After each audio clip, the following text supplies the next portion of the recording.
그렇게 되려면 우리가 어떻게 해야 돼? 말씀을 알아야 되기 때문에 15절에 있는 것처럼 게으르면 안 되는 거예요. 부지런해야 되는 거예요. 그래서 게으름이 사람으로 깊이 잠들게 하나니 태만한 사람은 줄일 것이다. 말씀을 못 받아. 못 받으니까 16절에 계명을 지키지도 못해. 그래서 받은 사람만 계명을 지키는 거예요. 자기의 영혼을 지키거니와 계명을 받아야만 받는다는 것은 여러분 계속 반복하지만 우리 성경 공부하는 게 그걸 의미하는 게 아니라는 거 여러분이 꼭 기억하고 있어야 돼. 계명을 지켜야 돼. 여러분 삶 속에서 매일 아버지가 주시는 이 말씀을 여러분에게 반복해서 들으라고 하는 것은 행동하라고 한 이야기지. 반복해서 듣는 것으로 즐기란 얘기가 아니라니까. 예? 즐기란 얘기가 아니에요. 실제 현실에서 고난이 오고 어려움이 역경이 터졌을 때 여기 이 말씀 배운 것들 중에서 살리는 말씀을 하나 붙잡으라는 거지. 잘못 가려고 할 때 붙잡고 떨어지지 말라는 거지. 그래서 계명을 지키는 자가 돼요. 그 말씀을 못 받는 게으른 자, 미련한 자는 행실을 삼가지 아니하는 자가 되기 때문에 자신의 행실을 삼가지 않아 자기 멋대로 사는 거예요. 결국 그게. 그러면 마지막에 결국 죽는 것이고. 그래서 19장 17절에 그 사랑을 받은 자는 계명을 지키는 자는 뭐 하겠어요? 가난한 자를 불쌍히 여기는 거야. 진리를 모르고 있는 사람 보면 정말 말씀이 없는 자. 1절에서 우리가 봤죠. 말씀이 없는 자를 보면 불쌍한 마음이 드는 거예요. 저 사람이 저렇게 하면 알고 믿어야 되는데. 그래서 말씀을 믿는 자에게 진리를 전하는 자는 여호와께 구워드리는 것이다. 하나님 아버지가 기뻐하신단 말이에요. 마치 실제 그런 건 아니지. 우리가 하나님 아버지가 아까 말한 것처럼 우리의 기쁨이라니까. 우리가 진리를 전하는 건 우리의 기쁨인데 하나님 아버지가 이렇게 받아주신다는 거예요. 수고했다라고. 수고는 무슨 수고? 제가 감사한데. 수고할 수 있는 것도 영광인데. 아버지 일을 하는 것만도 영광인데 예? 왜냐하면 아버지는 자기를 다 주셨으니까. 그래서 구워드리는 것이니 그의 선행을 그에게 갚아주시라. 그러니까 여기서 또 그래도 그래 뭔가 갚아주시겠지라고 생각하면 안 돼. 우린 이미 다 받았어. 여러분 예수 그리스도의 십자가로 이미 다 받았어요. 근데 아까 말한 것처럼 아들아 수고했다 말 한마디 해주신다니까 아버지가. 아버지의 그 말 한마디가 어떻게 들리겠습니까? 진짜 삶을 그리스도인의 삶으로 살려고 노력한 사람이 아버지가 그 말 하나 해주시면 미쳐버릴 거예요. 아마 너무 기뻐서. 18절 네가 내 아들에게 희망이 있은즉 그를 징계하되 죽일 마음은 두지 말. 여기 좀 중요한 포인트가 나왔는데 아들에게 희망이 있은즉 징계하되 죽일 마음은 두지 말. 여러분 이게 내 아들 요엘 다에 얘기하는 게 아니야.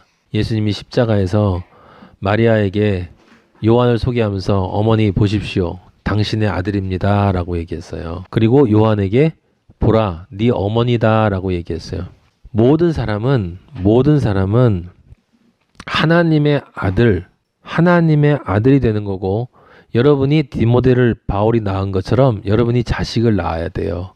내가 그리스도인이 되어지는 것이 내 스스로 자식을 낳는 거고 내가 한편으로 또 하나는 진리를 전해서 그가 그리스도와 연합되어지도록 만드는 것이 자식을 낳는 거야. 그러면 여기서 지금 이게 우리 교회에서 많은 사람들이 이거 자녀들 교육 방식으로 성경적으로 자녀를 교육하십시오라고 얘기하는데 그게 좋은 얘기예요. 그렇게 하면 나쁠 거 하나도 없어. 사실은 그것도 좋은 이야기지만 영의 이야기를 육의 얘기로만 얘기하면 안 돼. 육의 얘기를 하더라도 제가 요엘이 다에게 희망이 있죠.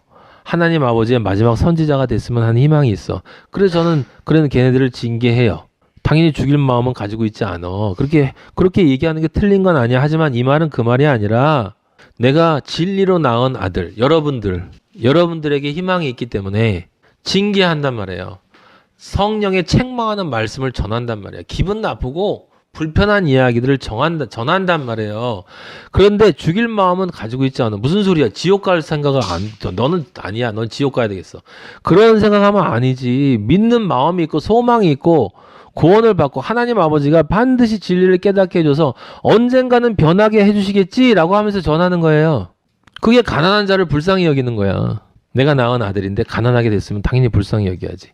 아들이 아닌 상태에서 가난한 자도 불쌍히 여겨야 되지만 그래서 여기 우리가 성경을 보면 제가 옛날에 여러분에게 말씀드렸잖아요. 사무엘이 얼마나 훌륭한 선지자인데 아들들 엉터리였잖아. 다윗이 훌륭한 왕이었는데 엉터리였잖아요. 그 사람들이 여기서 끄집어내가지고 자기들이 생각하는 멋대로 자식을 키울 때 있는 그대로 받아주세요. 뭐 어쩌고저쩌고 성경에 누구는 그랬고 누구는 한나는 아들이 태어나기 전에 미리 기도를 했다. 그게 그 뜻이었어요? 아니었잖아. 근데 그런 뜻으로 다 육으로 해석을 해서 자녀를 교육하는 방식을 성경에서 끄집어냈다고 책을 그게 나쁜 건 아니에요. 유대인들이 이스라엘 사람들이 그걸 제일 잘하니까 영을 육으로 해석해서 육의 삶을 사용하는 방식으로 삼으면 육의 축복은 분명히 받아. 육의 축복은. 근데 육의 축복을 받는 것이 영의 축복을 받는 것을 보장하지 않아요. 영의 축복은 영을 통해서만 받는 거야. 그래서 18절 같은 것도 그렇게 해석하면 안 되고 성경에 나와 있는 모든 자녀 교육에 대한 이야기는 전부 그 얘기야. 지금 제가 말씀 그 얘기지 영적인 의미에서 그렇지 않은 이야기가 없어요. 여러분 우리가 신명기 한번 찾아봐요. 신명기 21장 18절. 신명기 21장 18절 보면 이렇게 쓰여요. 사람에게 완악하고 패역한 아들이 있어서 그 아비의 말이나 어미의 말을 순종치 아니하고 부모가 질책하여도 듣지 아니하거든 그 부모가 그를 잡아가지고 성문에 이르러 그 성읍 장로들에게 나아가서 말하기를 이 자식 완악하고 패역하고 순종하지 않고 방탕하며 술에 잠긴 자라 하거든 성은 모든 사람들이 그를 돌로 쳐 죽인대. 이같이 네가 너의 중에 악을 제하라. 그리하면 온 이스라엘이 듣고 두려워하리라. 이런 말들 얼마나 많이 듣습니까 교회에서? 여러분 신명기 27장 16절 보시면 또 이렇게 쓰였어요. 부모를 경홀히 여기는 자는 저주를 받을 것이라 할 것이요. 넌 저주 받을 거야 라고 하라는 얘기예요. 부모를 경홀히 여기는 자는 모든 백성은 아멘 할지니라. 네? 요즘 자녀교육법하고는 전혀 안 맞아. 그리고 실제로 참 신기한 건 성경적인 자녀교육법을 책을 쓰는 사람을 보면 이런 건 싹 빼놔요. 다 사랑, 인내, 용서, 기도 이런 것들만 딱 갖다 놓고 기다림 어쩌고저쩌고 사람들이 좋아할 말만. 출애굽기 21장 한번 볼래요? 출애굽기 21장 15절인가요? 거기 보면 17절인가 이렇게 쓰였어. 자기 아비나 어미를 치는 자는 반드시 뭐하라고? 죽이라고. 그 아비나 어미를 저주한 자는 반드시. 여기는 좀 심각한데 아까 우리가 읽었던 신명기 21장 같은 데 있잖아요. 거기 패역한 아들, 완악한 아들, 도집이 세고 아주 못된 놈 있잖아. 아비 말, 엄마 말 순종하지 않고 부모가 질책해도 듣지도 않아. 그러면 부모가 잡아다가 순종한다고 방탕하다고 술에 잠긴 자라고 거기다 술까지 마시면 그러면 죽이라는 거예요. 근데 세상에 이렇지 않은 아들이 어딨어? 가만히 따져보면 모든 사람이 그래. 모든 사람은 다 죽어야지. 여기 이 말이 그런 말이 아니죠. 예, 영적인 의미로는 바로 하나님 아버지에게 패역한 아들, 딸을 이야기하는 것이고 여기 술 취했다는 것도 세상 술에 취했다, 선악과에 취한 걸 뜻하는 거고 그런 자는 반드시 돌에 쳐서 죽을 거예요. 돌 맞아 죽는다. 우리 진리의 말씀의 돌이 떨어지면 심판의 말이 되어져서 죽는다라는 것을 뜻하는 거죠. 신명기 21장에는 부모를 경홀히 여기는 자도 하나님을 경홀히 여기는 거고 10계명에 내 부모를 공경하라는 것도 실질적으로 영적으로 우리의 진정한 부모 되시는 하나님 아버지를 공경하라는 것이지 이 세상 부모를 공경하라는 뜻이 아니에요. 여러분 우리는 이 세상에서 좀 이게 인간의 정의 측면에서 보면 그런 게 좀 있지만 다 각자가 하나님 아버지가 깨달으라고 자신이 어떤 가족의 구성원으로 태어나게 해주신 것 뿐이야. 모든 사람은 다 자기의 죄로 인하여 지옥 가고 자기의 믿음으로 인해 천국 간다고 그랬어요. 너와 내 집이 구원받는다라고 하는 그 뜻도 그 말이 아니라 너와 내 집이 뭐야? 내 집이 성전을 뜻하는 성전, 교회. 너와 함께 그리고 너와 함께 믿는 우리 지체로서의 지체가 연합되어진 이 교회가 함께 구원받는다. 라고 하는 뜻이고 또 교회인 내가 또 구원받는다는 뜻이고 예수님 믿으면 우리 집안의 육의 가족들이 다 구원받는다? 그건 거짓말이에요. 그런 거 없어요. 다윗도 그렇지 못했고 솔로몬도 그러지 못했고 성경에 나와 있는 대부분의 위대한 선지자들은 그렇게 살지 못했어. 거기서 또 어떤 뭔가 이렇기 때문에 이렇게 됐다 저렇기 때문에 저렇게 됐다는데 아니라니까 하나님 아버지가 뭐라고 그랬냐면 각자가 자기의 믿음대로 간다고 그랬다. 자기 믿음대로. 그러니까 성경을 육으로 자꾸 해석해 버릇했기 때문에 우리가 그걸 너무 당연히 생각하는 거예요. 그래서 자녀의 날 이렇게 정해놓고 교회에서도 자녀를 양육할 때 이렇게 하세요. 성경 이렇게. 그거는 이스라엘 사람들이 하는 방식의 유대교에서 우리는 그런 얘기를 하는 게 아니라 우리는 교회에서 자녀 얘기를 해도 십자가 얘기를 해야 되고 부모 얘기를 해도 십자가 얘기해야 되고 근데 다 십자가 얘기잖아요. 제가 여러분들에게 해석해 주는 걸 따르면 다 십자가 얘기인데 문제는 그걸 모르니까 그렇게 해석하지 못하는 건 상관이 없지만 적어도 모르면 무엇은 있어야 되냐면 알고 싶어하는 간절함은 있어야 한다는 거야. 아는 척하고 그걸 계속 떠벌리고 있으면 안 된다는 거예요.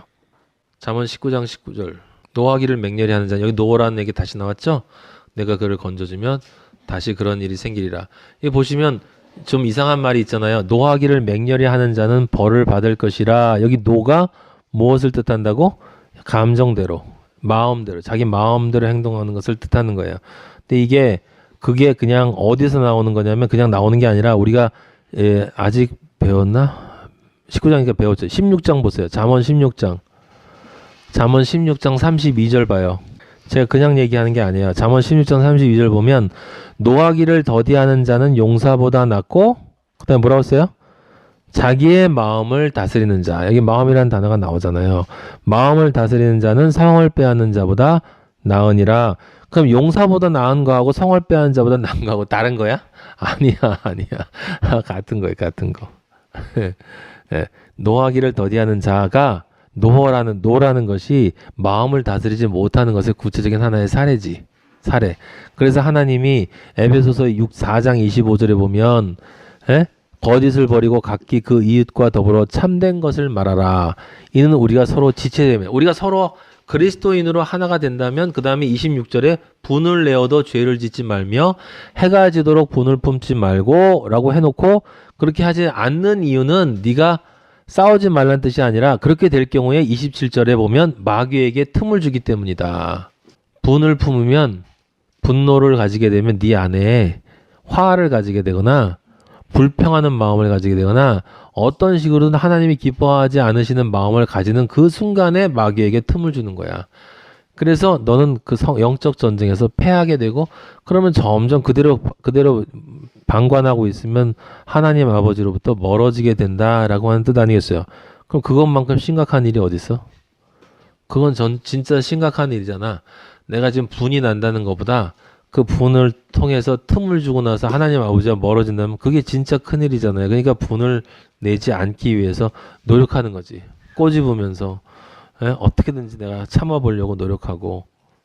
자, 그래서 인간의 얄팍한 감정에 따라서 행동하면 안 된다 이 말이에요. 그건 무슨 얘기냐면 이 인간적으로 우리가 서로 사랑을 하고 사람들은 그렇잖아요. 사람 중에서도 서로 사랑하고 정을 나누고 그런데 여러분 하나님의 일이 제일 먼저가 돼야 되는 거예요. 하나님의 일. 내가 말씀을 전할 땐 말씀을 전하는 것이 제일 중요한 일이지 이것 때문에 내 가족과 시간을 가지지 못한 일이 있어서 그 가족과의 그것 때문에 내가 말씀을 전하는 걸 등한시하면 안 되는 거예요. 당연히 고려해야 되지만 아버지가 나에게 허락하신 가정을 그리스도 안에서 잘 이렇게 사랑하면서 나아가는 것도 포함되기 때문에 아버지한테 지혜를 달라고 이야기하지만 그것이 어쩔 수 없이 충돌할 수밖에 없는 경우가 되게 되면 나는 100% 하나님을 선택해야 되는 거야. 인간적인 나의 부모, 나의 아버지, 나의 어머니, 저는요 하나님 아버지를 만나기 전에는 호로 자식이라 부모님 말을 안 들었고 하나님 아버지 만나고 나서는 하나님 아버지밖에 없기 때문에 부모 말을 안 들어요. 저는. 그러니까 언제나 안 들었어. 그래서 부모님한테 늘 미안해. 늘 미안하고 형제들한테 미안하고 다 미안한데 어쩔 수가 없어요. 그게 저인 걸 어떡하겠습니까? 저는 개인적으로는 그런 게 없어요. 고민하고 타협하고 뭐 망설이는 거 없어. 저는 그냥 제가 옳다는 대로 무식하면 무식한 대로 유식하면 유식한 대로 그렇게 살아왔기 때문에 아예 연을 끊어버리면 끊어버렸지 저는 제가 옳다고 생각하는 거 절대로 버릴 수 없어요. 모든 사람이 그렇다고 해도 아닌 건 아닌 거야. 아닌 건 아닌 거면 아닌 거야. 내가 한 번 태어나서 한 번 살고 한 번 죽는데 진리를 깨달았는데 그 진리를 가지고 무엇과 타협을 해서는 타협하지 않아요. 절대로. 그리스도인은 타협하는 사람이 아니에요. 그냥 핍박받고 용서하는 사람이지. 하나님의 일은 절대로 타협하면 안 돼.